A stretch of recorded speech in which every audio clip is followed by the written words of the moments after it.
Originally, I was going to talk about just historic buildings, and then someone suggested, well, monuments and memorials is a good idea too. So we'll have a little bit of both in the talk, and I have 39 slides. Most of them have pictures. Most of the pictures I took myself. So in some cases, I had links in there to other people's pictures because I didn't want to steal their pictures for my presentation. But getting the links to work in here was a little more technology than I was able to manage tonight. So I'm going to tell you about some of the sites that I don't have a picture to show you. But there are lots of pictures anyway. So let's start.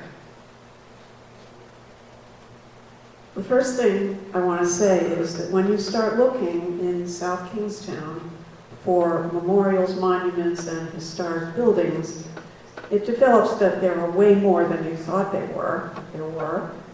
And a comprehensive survey would take more time to show you than we have tonight, which is a positive way of saying that they're not all included. So here is an example of links that I'm not going to open. But the monument that I have in mind that commemorates the earliest events that I found is in front of the URI library on the URI campus. Anybody can go walk up there. The biggest thing is getting permission to park on the campus. But if you walk to the Carruthers Library, which is sort of right in the middle of the campus, there's a little plaza in front of the library, and there's a big stone monolith there. And there are words on the monolith in the Narragansett language. And that monolith was put there to acknowledge that the Narragansetts were here before everything else that we know today, and are still here. So I wish I could show you a picture of it. It's pretty much a straight stone pillar created by John Benson, stone carver of Newport, and put up in 1994. So it's been there a while, but I recommend that anybody interested in that go look at it. I want to say also the Tamaqua Museum, which documents the history of the Narragansett people. As many of you must know this, but they are building a new museum in West Kingston that will open in 2024. So I recommend that to you as well. So in my presentation, I've concentrated on pretty much publicly viewable sites in town. I know there are lots of historic homes and other buildings that are privately owned that people live in, and I did not focus on those. That's one reason that the Albert Perry, who, it's hard to figure out exactly where he was born. He might have been born in 3 or 4 different places. So I don't have the exact building where he was born, but he's mentioned later. So these are some of the ones I will be talking about. First one, here's a picture. This is on Middlebridge Road, just as you're leaving South Kingstown, before you get to the bridge that crosses over into Narragansett. And you're going on that bridge over Narrow River. So this stone, it's behind a fence now, which you can see. It's a chain link fence, but it talks about there was a building there in 1675 called the Gyrobull Garrison. Gyrobull was the man who owned it, lived in it, and it was a trading post. It was his residence, and it was also a fortification of sorts. So, and it was on the western shore of Narrow River, a few rods to the south of where this marker is. Anybody can go look at this marker. You can pull off the road and see it. But in King Philip's War, I believe the same day as the Great Swamp Massacre, his garrison was burned down. So this stone commemorates that event. Then we have, this is the Great Swamp Monument in West Kingston, which you can get to from Route 2. So you go, west from URI, and you turn south on Route 2 at the intersection of 138 and 2, and eventually you will see the road to get into the Great Swamp. It's not terribly well marked last time I tried to get there. The monument there is a stone obelisk. It was dedicated in 1906 on land that was owned at the time by the Rhode Island Historical Society. And there are 4 stones around it. One, I believe, for the Narragansetts, and one each for the the English colonial armies that were involved in King Philip's War. What happened in the Great Swamp, I'm going to greatly oversimplify it, but I think about King Philip's War, and we have many books on it at the Peacedale Library, which you can come look at. There were really 2 things going on. The people who already lived here when the Europeans started arriving mounted a resistance to the, what you might call encroachment on their territory that was happening at a quite rapid pace between the 1630s and 1675.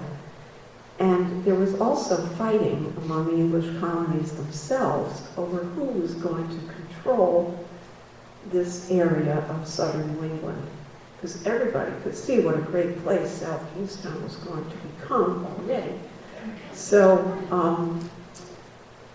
this culminated in a very cold December day in West Kingston, and forces from the United Colonies, which I believe was Connecticut, Plymouth, and Massachusetts, but not Rhode Island, assembled there because they wanted to wipe out the resistance. And a lot of Native Americans were, gathered there because it was the winter home of the Narragansetts. And the armies set that place on fire. So estimates vary of how many people were killed, from several hundred to a few thousand, plus all the winter stores of food and stuff that the Narragansetts had amassed there. So my opinion is it's appropriately called now a massacre. And so this monument is there. I should say, I guess in 2021, Rhode Island Historical Society deeded back to the Narragansetts 5 acres of land in the Great Swamp. And that was in October of 2021. So the Narragansetts now own part of the Great Swamp that they didn't a few years ago. All right, let's move on to the Civil War. South Kingstown participated significantly in the Civil War, and one person from South Kingstown quickly became a brigadier general in that war, and that was Isaac Pease Rodman. He, as many of you probably know, was from the Rodman Mill family, who owned mills in what was then known as Rocky Brook. So their mill was across from what we know as the pump house. And I have a pic, well, I don't know if my picture of it will show later, but maybe it will. So anyway, Isaac Pease Rodman gathered a big company of men, and on June 4th, 1861, they all gathered in Kingston, and there was a big reception and collation for them as a send-off, and And then from Kingston Village, they all marched down to the railroad station and went off to war. Of the 250 enlistees from South Kingstown, 64 of them did not come back. So the Civil War hit South Kingstown very hard. That was almost 25% of the men who signed up to go did not come back. So backing up a second to Isaac Pease Rodman, there is a big granite obelisk to memorialize him, but it's on private property. So you can't just like drive by and see it. It's in the Rodman family cemetery, which I guess I could probably say this, it's on the campus of South County Sand and Gravel off Saugatucket Road. But there are some that you can see publicly. One is on Main Street. It's one of the Medal of Honor banners that were just put up this year. And another one is on the Peacedale Rotary. There's a little bronze plaque on a rock in the circle at Peacedale Rotary that, I don't know if I can enlarge that picture. So it was put up by the American Legion in 1937 and has not been conserved, I think, since. Oh, one other thing I should say about Isaac Pease Rodman is if you go in the town hall, South Kingstown Town Hall, right outside the town clerk's office, I believe, it's a huge brass installation on one wall that lists his name and the names of all the men who went off to war in 1861 with him. And it's well preserved, shiny. So next time you're in town hall, if you take a look at that, you'll see. Okay, so with all those casualties after the end of the Civil War, it took a while to get a monument built in town. Fundraising was, started after the war, but it was a very slow process. Economics weren't so great after the Civil War, and it was not until 1886 that a sizable memorial to the veterans of the Civil War who did not survive was dedicated. And this memorial you can see today is in Riverside Cemetery. And it's 11 feet 3 inches tall, made of westerly granite. And on each face of it are, there's a list of names. And there's a, circular drive. So, some facts about it. It was paid for by numerous individual subscribers who donated, every amount. It cost, in the dollars of that day, about $3,300. The monument itself was about $2,000. Landscaping put it up to $3,300.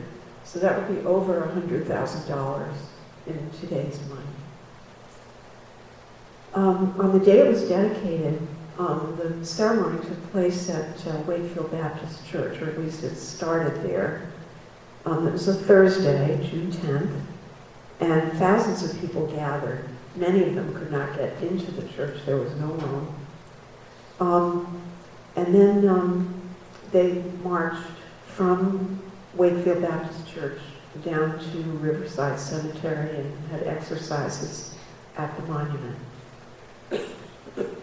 I don't know if it happens anymore, but my husband, who went to South Kingstown High School, remembered that the high school band on Memorial Day would sometimes play at this monument. I think they play at Saugatucket Park now. But it's important not to forget this monument. One other note about the Civil War I want to say is that in 1941, the last living veteran of the war who lived in South Kingstown died at 96. This was I believe, February 1941, so it was before World War II got started here.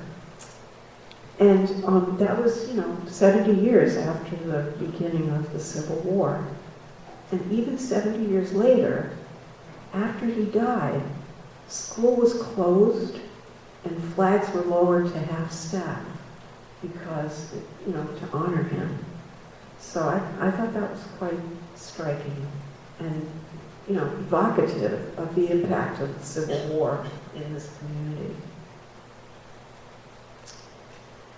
Okay, we're going on to World War I now. This monument is not there anymore. I think it's the only one I have in the presentation that isn't there anymore. But this was on the lawn, the west lawn of the Peacedale Library.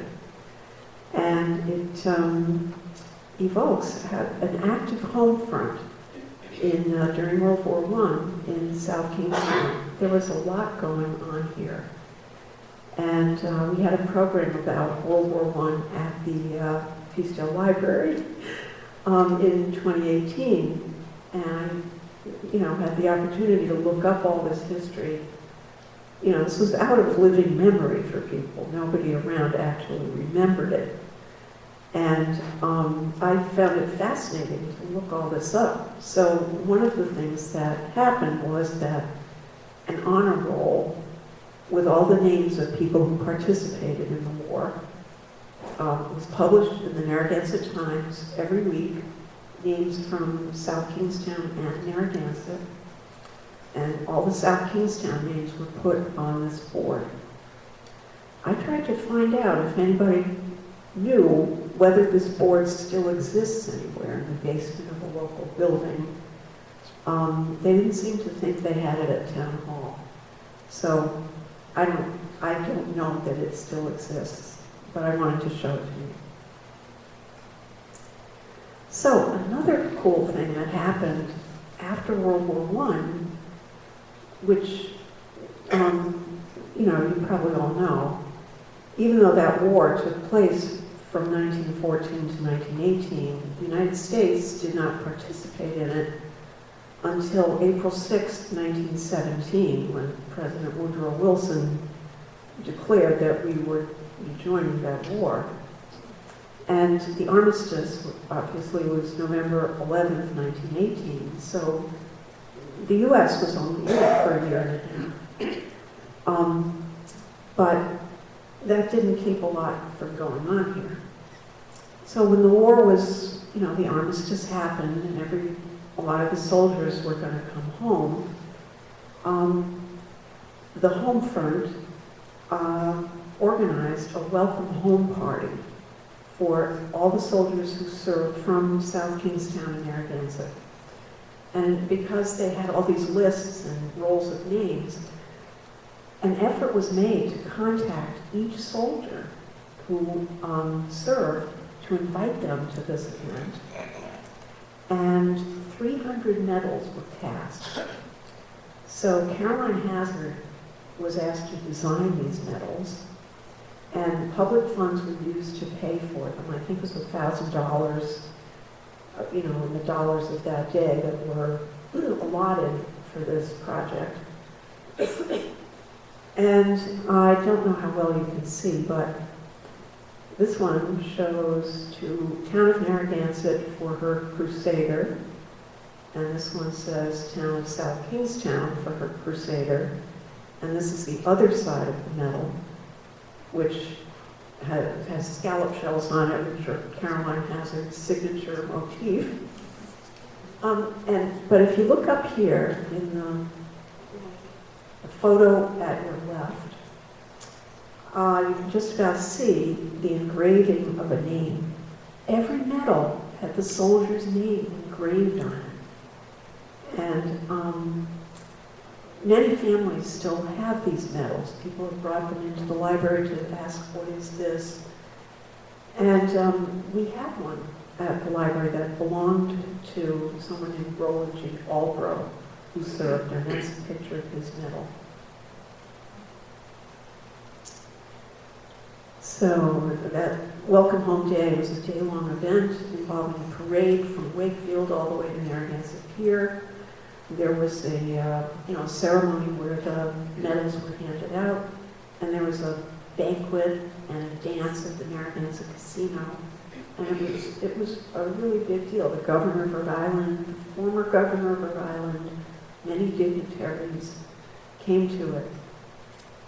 And I'm just curious, is there anybody here who knew of that event? Yeah, that just, it was out of living memory. So I'm happy to tell you all about it. All right, another one about World War I. This is on Upper College Road in Kingston on the URI campus.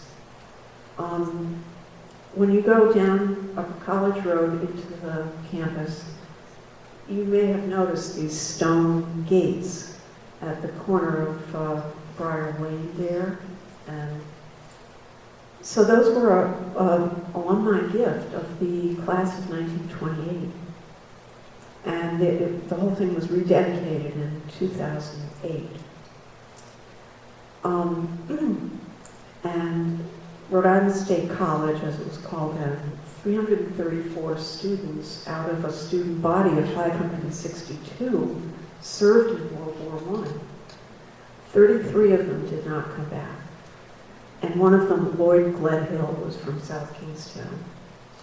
His remains were actually repatriated, and he is buried in, I believe it's Perryville Church Cemetery. I think there were many fewer casualties in World War I than in the Civil War. I think it was only 8 names from World War I. And they're listed on this war memorial, which is on Columbia Street at the Hazard School.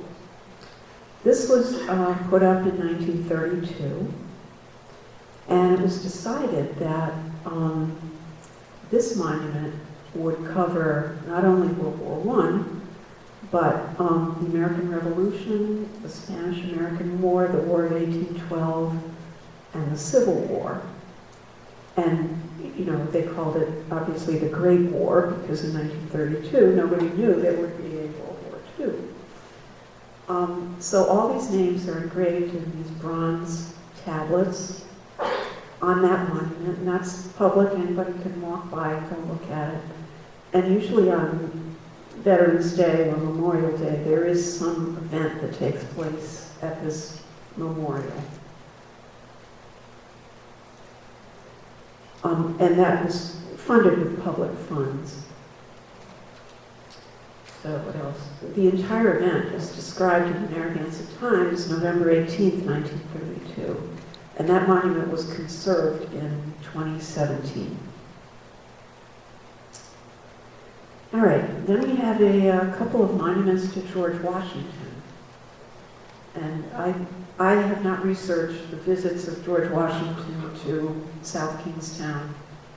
I understand there may be some differences of opinion about whether he was actually here, but there are 2 monuments, and where he might have slept if he was.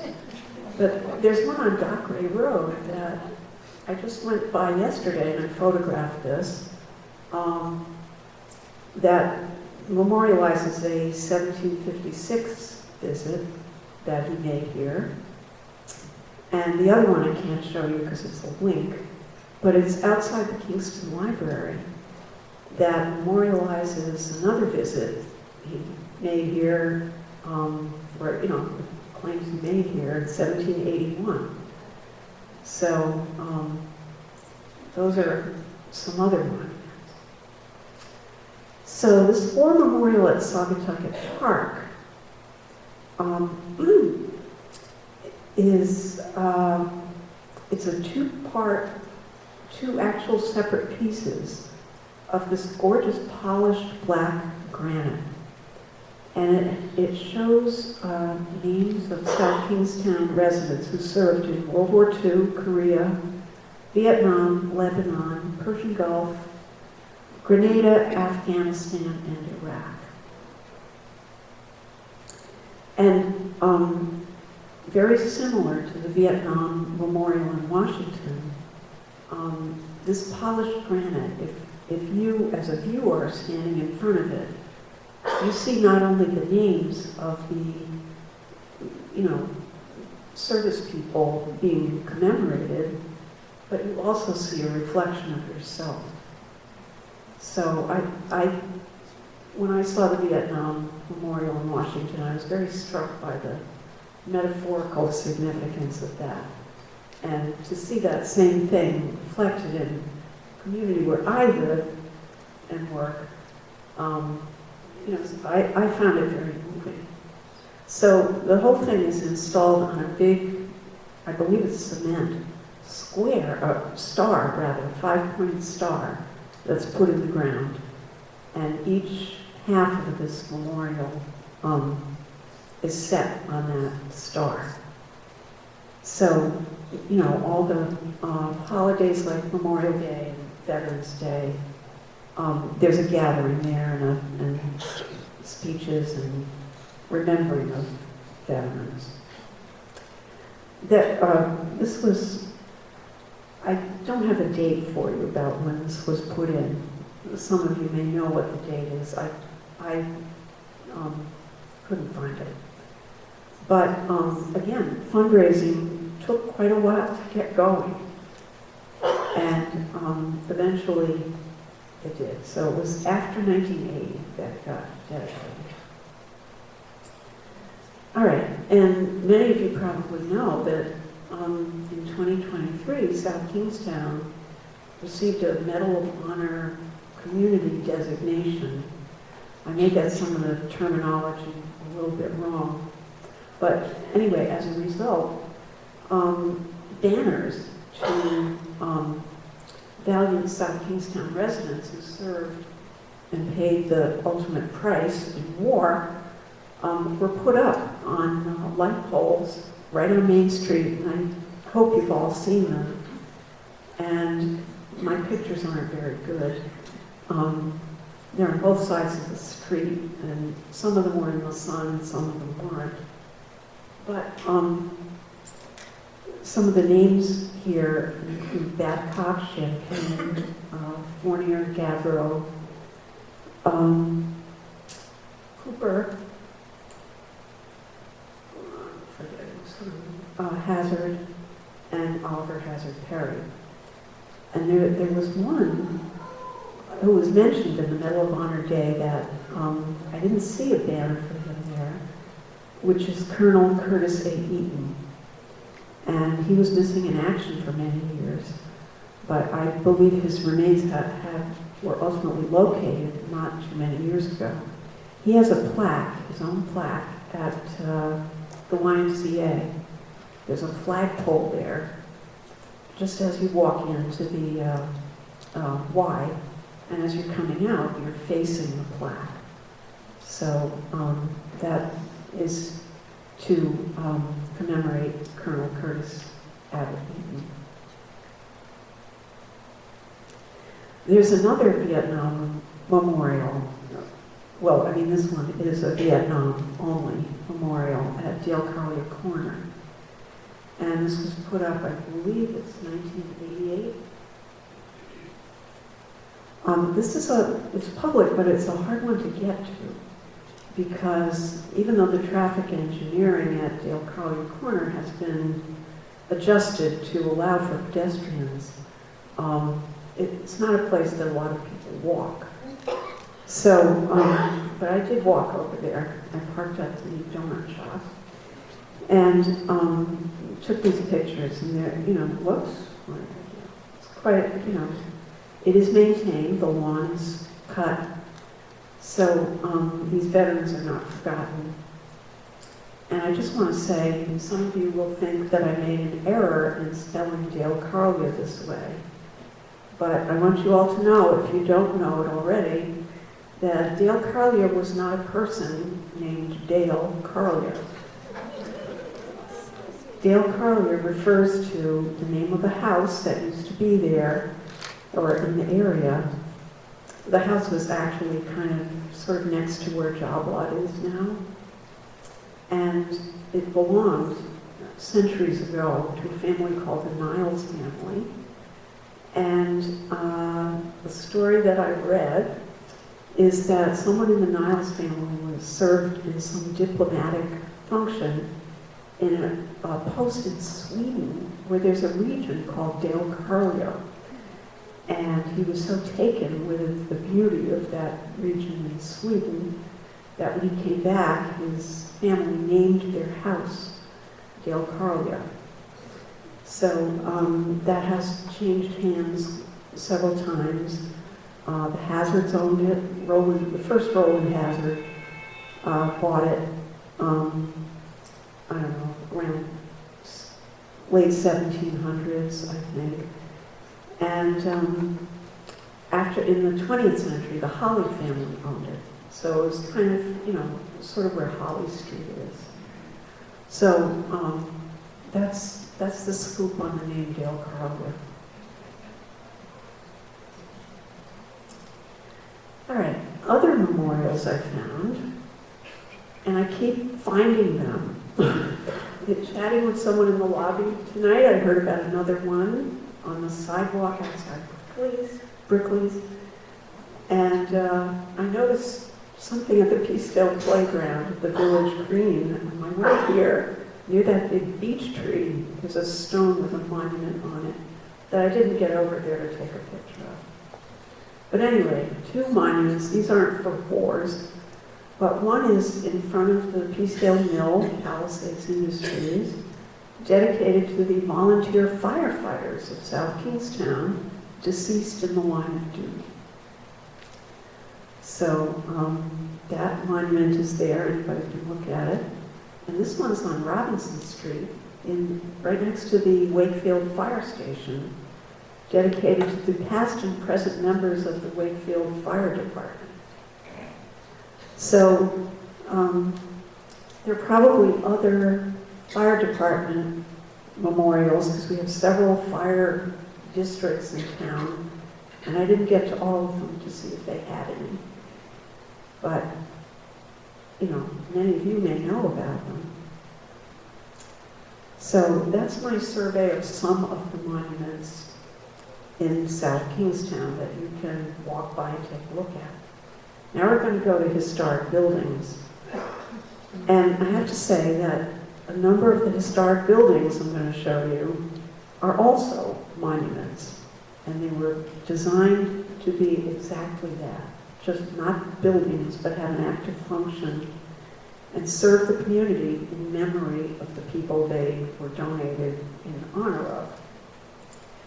So quite a few of the buildings I'm going to tell you about were donated by members of the Hazard family, who owned the Peacedale Manufacturing Company in the mill, right across from the Peacedale Library. So I want,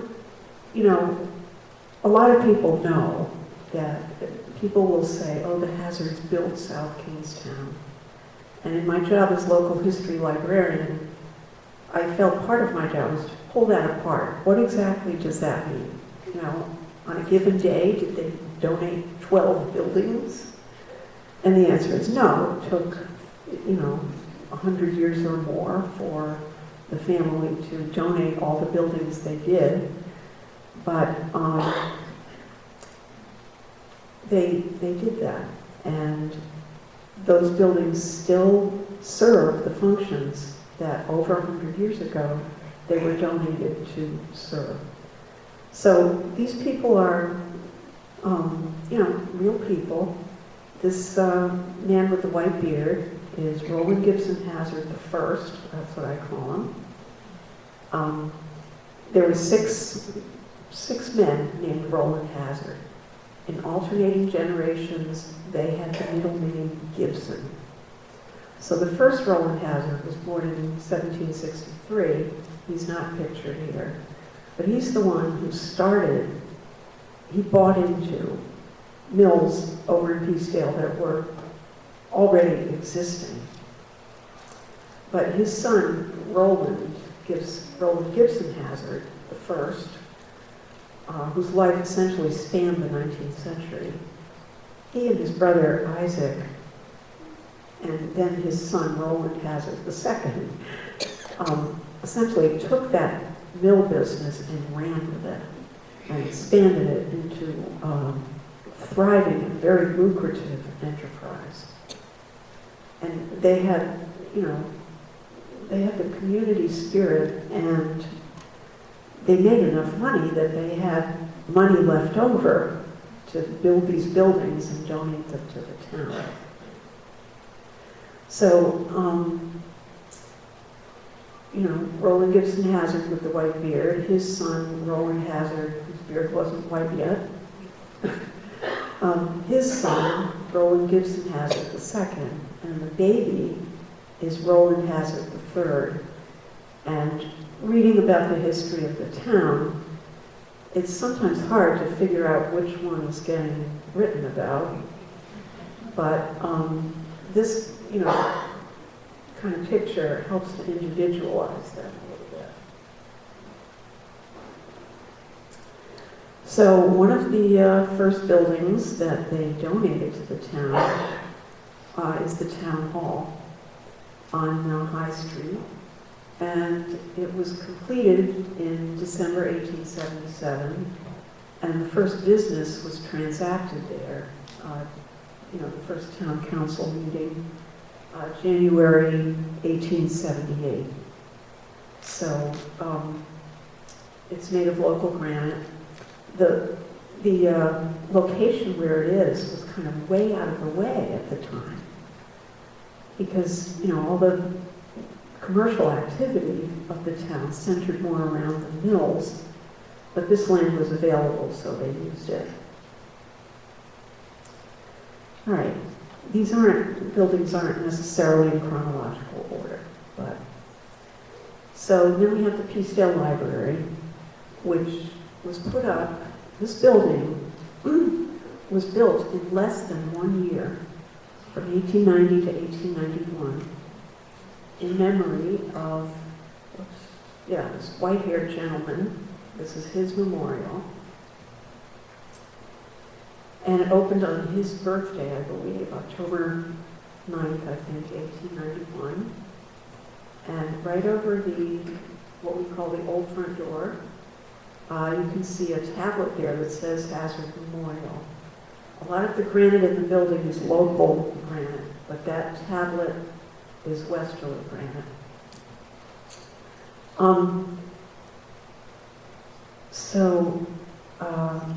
Roland Gibson Hazard, at the dedication of this building, Roland Hazard, the son, why is everything moving here? All right, Roland Hazard. Roland Hazard, the son, and his brother, John Newbold Hazard, donated the library to the town.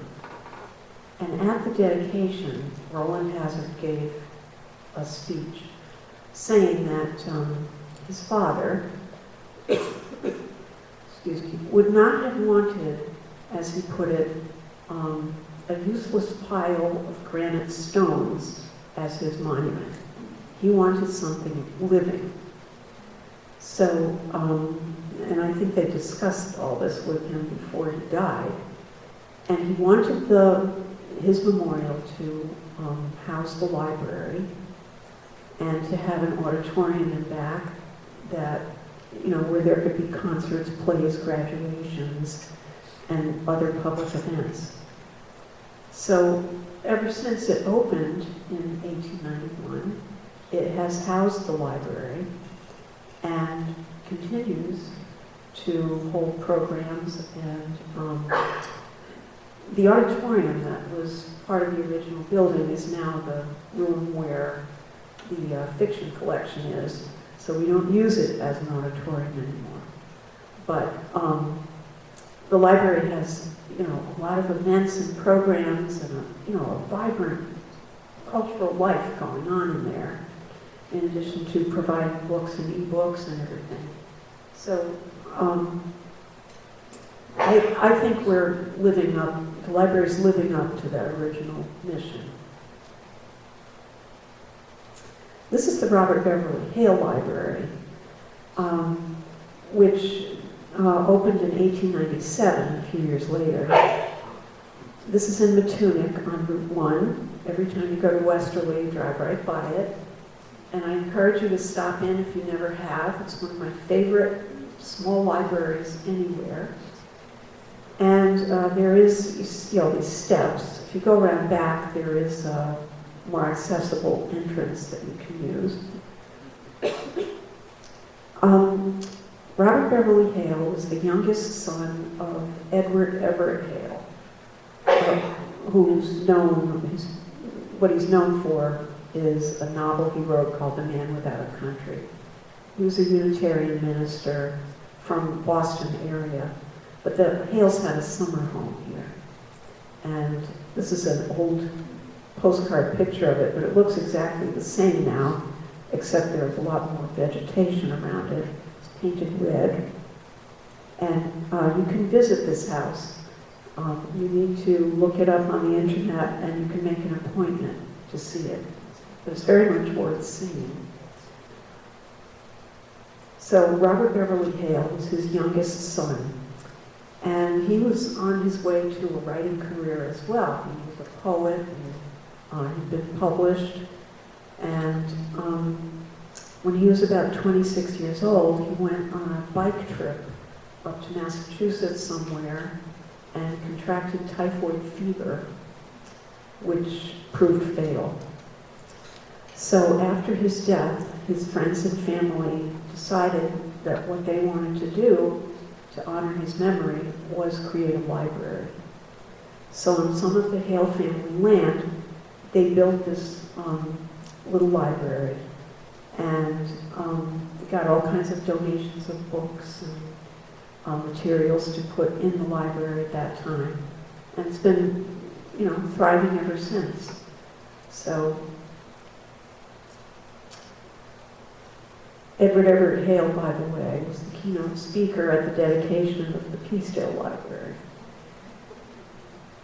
So all kinds of facts I have to share tonight.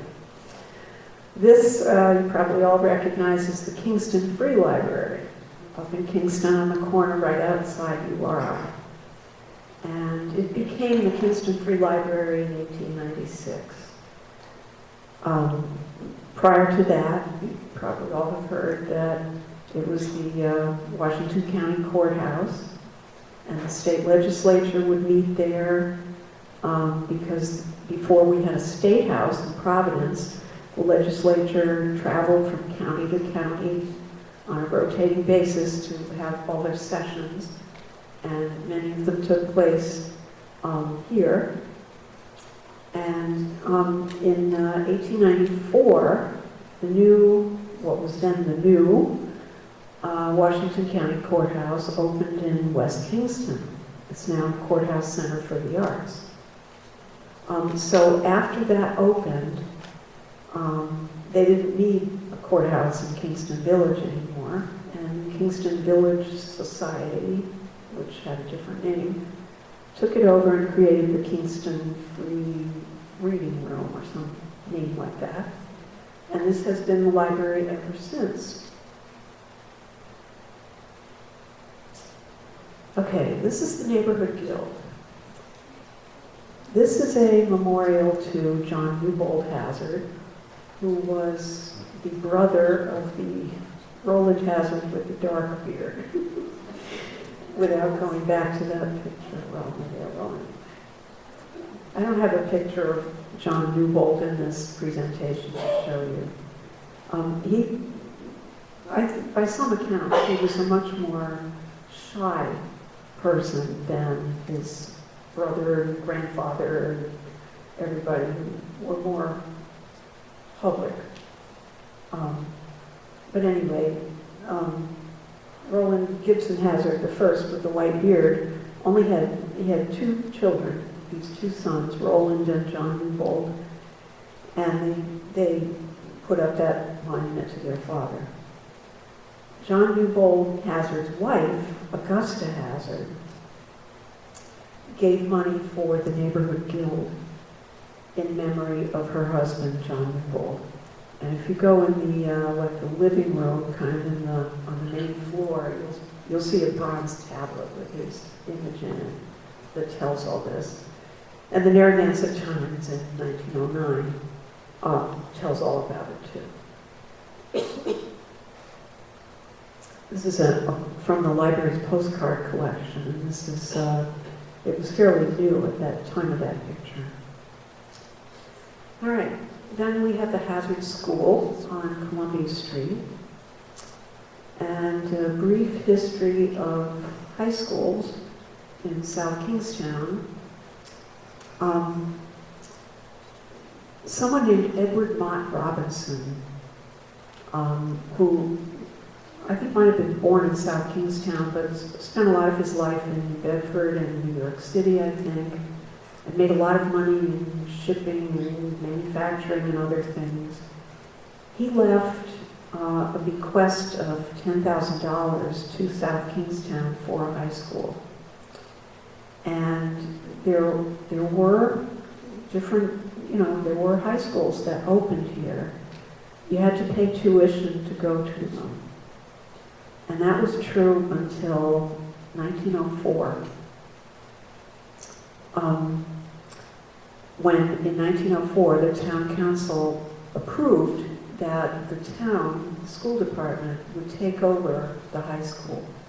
Because before that, the town only paid up to 8th grade. So after 1904, we had free high school. And Roland Hazard, the son with the dark beard,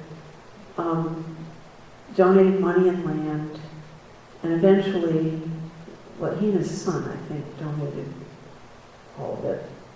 But this is the Hazard School on the corner of School Street and Columbia, and I needed a picture of it, so I took it off the 1954 high school yearbook. It opened in 1911.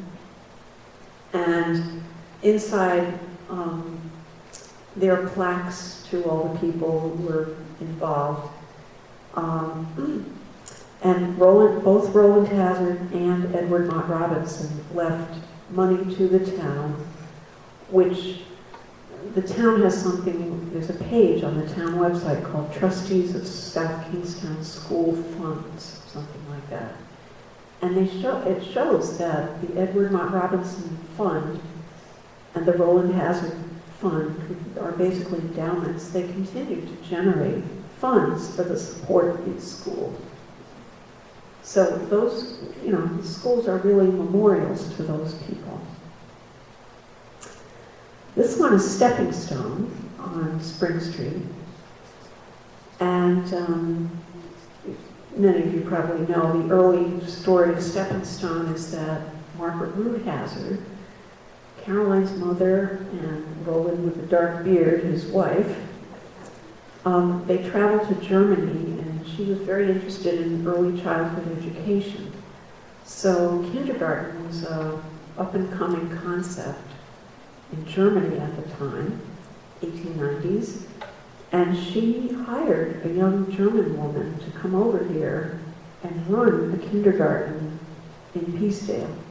And her name was Anna Schliepstein. And there are people in town who remember her. So she, the original Stepping Stone was behind the Peacedale Library in a wooden house that's not there anymore. But in 1917, Caroline Hazard donated this building on Spring Street, which is today is Stepping Stone Kindergarten, in memory of her mother. And she left an endowment fund for that too, which still generates something like $13,000 a year for the upkeep and programs at Stepping Stone School. All right, this one is Peacedale Elementary School, and that's on Kersey Road. This was donated by Edith Hazard Folt, who was a daughter of Roland Gibson Hazard II, who was the son of Roland with the dark beard. And so it's the nephew of Caroline.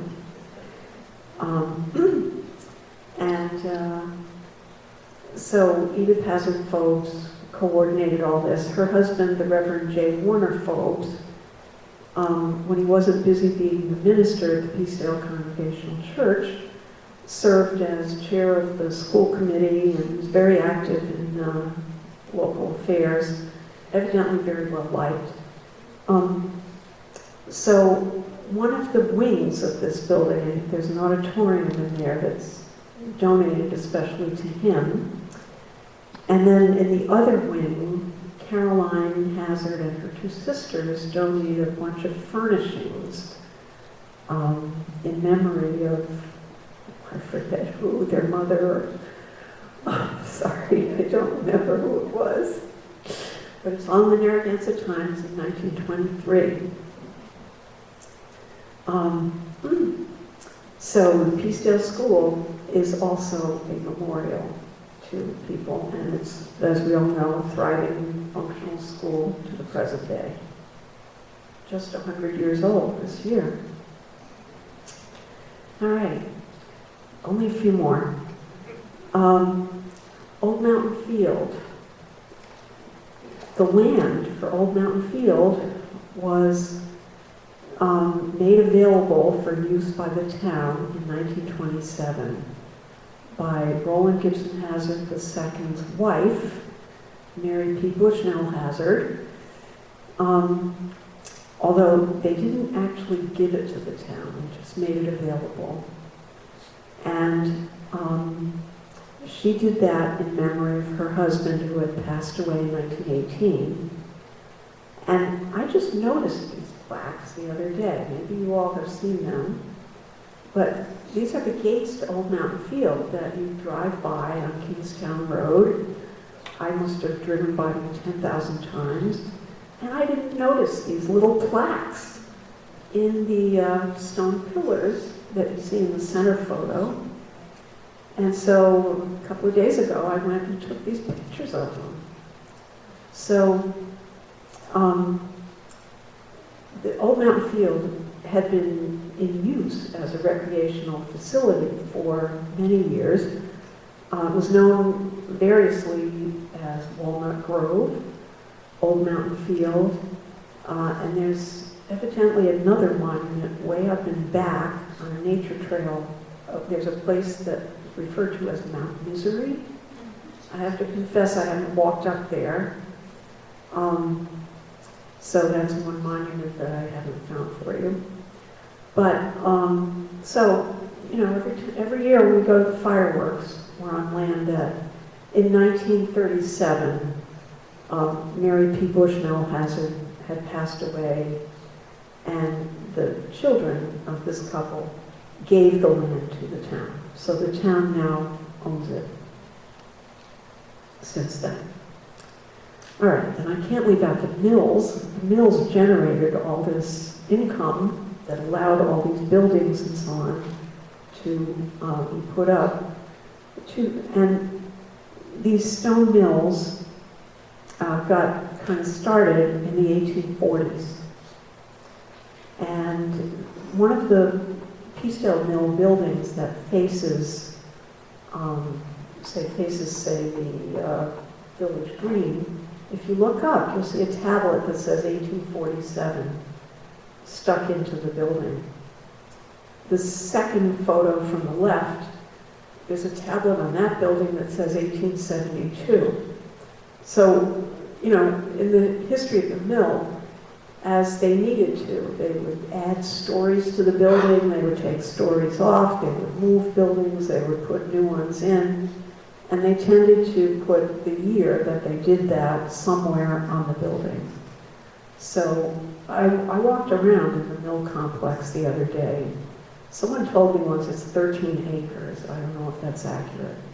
But there are, you know, a dozen or more stone buildings in there that all have different functions now. And, you know, there's the Rockstock Climbing and the Whalers Brewery and all kinds of things. The stonework in these buildings, I commend you to look at it. It's just, it just bowled me over how beautiful it is. And, you know, it doesn't show any age. So that's the Peacedale Mill. It has a long history that I'm not touching on. This second photo in from the right is of the Wakefield Mill at the corner of High Street and Main Street. And this, the date there is given as 1845. And again, it was mostly a textile mill until well into the 20th century. And now it's used for multiple purposes. And this mill on the right-hand side is the Rodman Mill at Rocky Brook, across from the pump house. And again, the stonework on that one is very precisely cut. And they started putting up their mill in the 1840s as well. And the Rodmans were, Samuel Rodman and Isaac Pease Rodman were mostly associated with this mill. There was another Rodman relative named Robert, who owned the Lafayette Mill, the Silver Spring, Shady Lee, and other mills in North Kingstown. And at one time, I think he owned the Wakefield Mills too. So this is an old photo of the Peacedale office building. This is the side of it that faces the mill. And that little plaque in the middle of it says 1856. So in that building, they had the company store, and sometime after 1855, the original library that became the Peacedale Library was housed in this building. And they would have public lectures, and they had a collection of books there. So that was the original location of what they called the Narragansett Library Association. It has no relation to the present-day Narragansett Library. All right, the pump house, I wish I could show you a picture, but I only did more. That opened in 1889, and because the population was growing, the population of Narragansett was growing around that time, there was a need for, additional waterworks and facilities. So that stone building that we know as the pump house was opened that year. The architect of it was Willard Kent. Whoops, going the wrong way. And he, I knew his name from Narragansett because he designed the Narragansett Town Hall. I think the original Boone Street Narragansett Pier Railroad Station, and the wishing well, the corner of South Pier Road and Ocean Road. And he lived one block up from there in a house, a private house. Somebody lives in it now, but there's a sign outside that says the Willard Kent House. And he was also superintendent of the South Kingstown Waterworks for a while. He was from Woonsocket, and he had served a similar function in Woonsocket as well. So another thing I would, a lot of what I've shown you is kind of in the center of town here. But on the library website, we have a collection of historic postcards of the Tunic that were at the Hale Library. And they all got digitized and added to one of the South Kingstown Public Library digital collections. So there are about probably 50 postcards that show old hotels and the original building that was Theater by the Sea, and many different hotels, some of which are still there and some are not. All right, now, how you could find out more things. I wish I could show you these links. But I have to say, the resource I used the most is on the South Kingstown Public Library website, and it is the Narragansett Times searchable database. You can search any keyword for articles from 1855 to 1980 on that database. And I rely heavily on that for my presentation, but I do in my regular work helping people on the reference desk. So I commend that to you. And I've also created a page called Researching the History of Your South Kingstown Home, which you'll find on the local history page of the library website, which is skpl.org. So I'm sorry that the link's not opening up.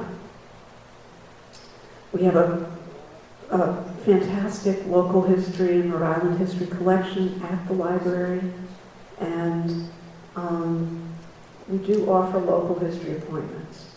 So if you're looking, to research a particular thing, you can call the library anytime. People on the reference desk will help you, or they'll refer the question to me, and I'll be happy to help you with local history questions. So